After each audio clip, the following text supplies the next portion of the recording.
Sourire large pour accueillir le président du Sénat burundais, mais surtout pour afficher son intérêt pour ce pays de la région de Grand Lac, en proie à des conflits armés.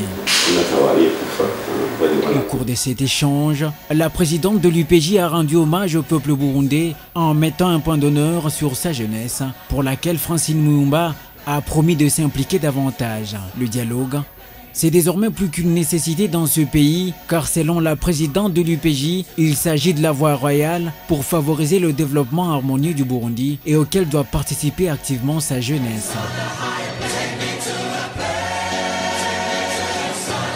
Ensuite, ces jeunes leaders de la Ligue des jeunes du MLC libéral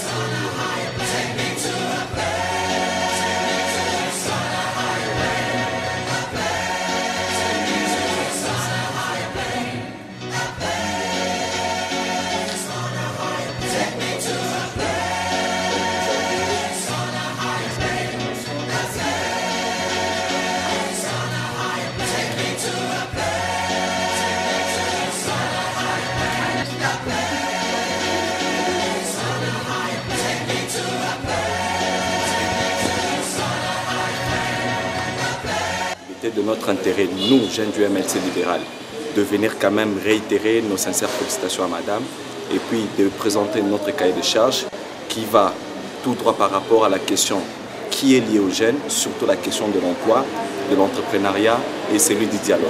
Et ceux de la FDC, appelés encore une fois à prendre le devant de la scène dans leur formation politique pour pouvoir participer à la gouvernance du pays. Ils doivent ainsi s'imposer pour être alignés sur les listes électorales. Les jeunes doivent donc être considérés dans leur formation politique comme les vrais partenaires politiques. Ils doivent aussi inciter leurs familles politiques à créer des entreprises privées pour permettre la création d'emplois des jeunes.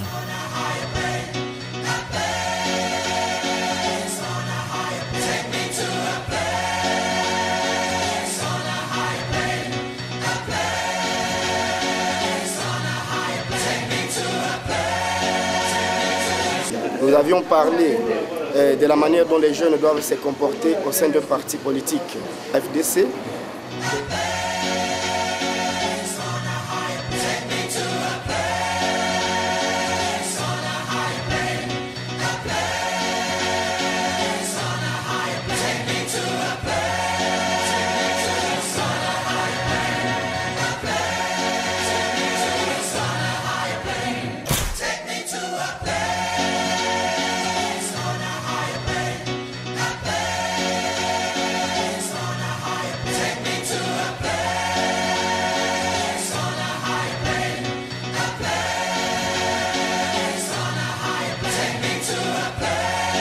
Bien avant, Francine Muyumba avait échangé avec la Ligue des femmes du MLC libéral, venue l'encourager dans ses lourdes responsabilités qui, selon elle, méritent les soutiens de toute la population congolaise. Occasion aussi pour la présidente de l'UPJ d'interpeller ces femmes sur le leadership féminin, car les femmes, surtout les jeunes, doivent aussi participer à la gouvernance du pays.